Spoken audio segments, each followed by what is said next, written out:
د هر لاعلاج مریض دپاره د یا حمیدو یا شافي وظیفه او د دې مرض مکمل علاج. بسم الله الرحمن الرحیم. السلام علیکم ورحمت الله وبرکاته. زما وروڼو او خویندو، نن درته د یا حمیدو یا شافي یو داسې زبردست وظیفه درته ښیم.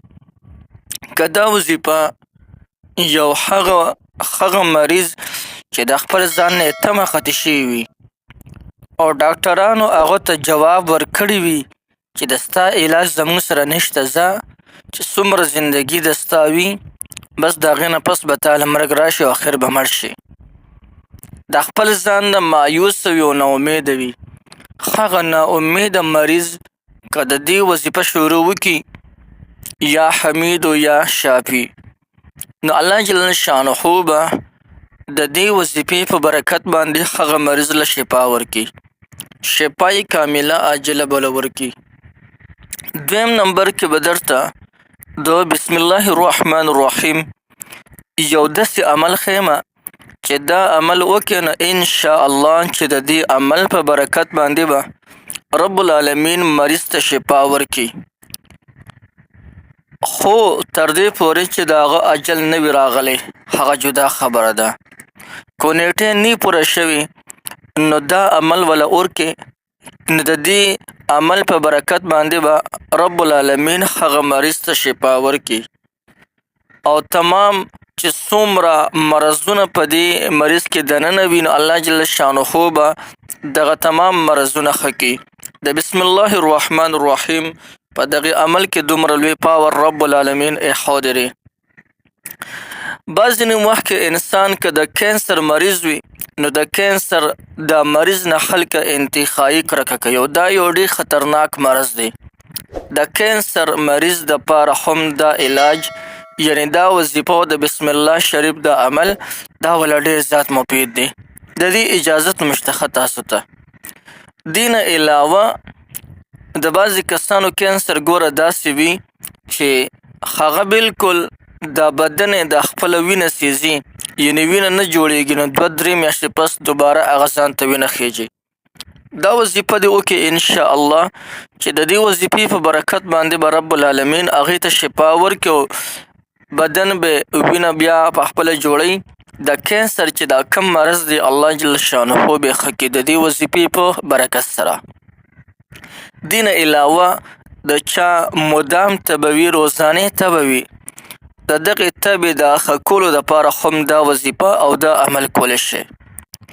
یا د چا د شوګر مرض وي، د شوګر مریض خصوصا د تبې والا چې کم مریض وي، د چا چې تبه وي او تبې نه ښه کېږي، د هغې دپاره دا عمل انتخایي مفید عمل دی. د دې وظیفې او د بسم الله شریف د دې عمل په برکت باندې به رب العالمین د ستاسو چې څومره مریضان وي دغه تمام مریضانو ته به رب العالمین شفا هغه به ورته ورکړي او الله جل شانه به یې روغ کړي. راځئ د دې وظیفې کولو طریقه درته ښیم. د ټولو اول په یو نیک انسان باندې سوچي ګیلاس به راوالی د شیشې او په هغه ګیلاس کې به په بالفیل نه کې کو په هر څه لیکلو خو چې دا لیکل په هغې کې ظاهر وي او ښکاري. یو سپین ګیلاس به راوالی د شیشې او په هغې کې به ولیکې، مخکې به بسم الله الرحمن الرحیم په خولې باندې ووایي هغه کس، او بیا به په هغه ګیلاس کې ولیکي یا حمیدو یا شافي، دا به ولیکي او دا به بیا د زمزم په اوبو باندې ووینځي. او که د زمزم اوبو نه نو بیا دې په پاکو اوبو باندې ووینځي، د پاک کوي په اوبو باندې دې ووینځي او بیا دې هغه مسکي او په دې مریض باندې دې دا چې کوم دی وسکي، نو الله جل شانه به دغې مریض ته شفا ورکړي. د دې نه علاوه چې دا کم مریض وي نو هغه به دا وظیفه یا حمیدو یا شافي دا وظیفه به په کثرت سره کوي، یعنی دا وظیفه به ډیره کوي.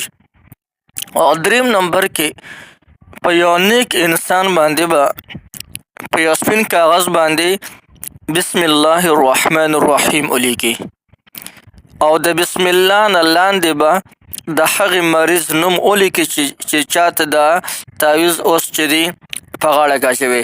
د ټولو اول به بسم الله شریف ولیکي، بسم الله الرحمن الرحیم، او د بسم الله نه لاندې به د هغې مریض نوم ولیکي چې د کوم مریض دپاره تاسو غواړئ چې دته د الله جل شانه شفا ورکړي. بیا به دغه تعویض راغونډ کړي او دې مریض ته به غاړه کې واچي. لیکن دې سره به د یا حمیدو یا شافي چې دا کومه وظیفه ده نو دا وظیفه په کثرت سره کوي، یعنې ډېره به یې کوي.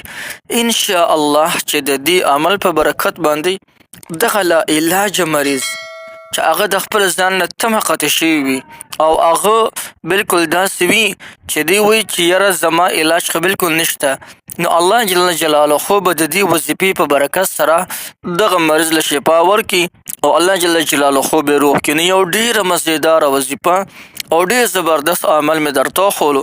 د دې بلکل هر چاته اجازه شته دی، هر څوک د دې نه مکمل فایده اخیستی شي، هر چاته د دې مکمل اجازت دی.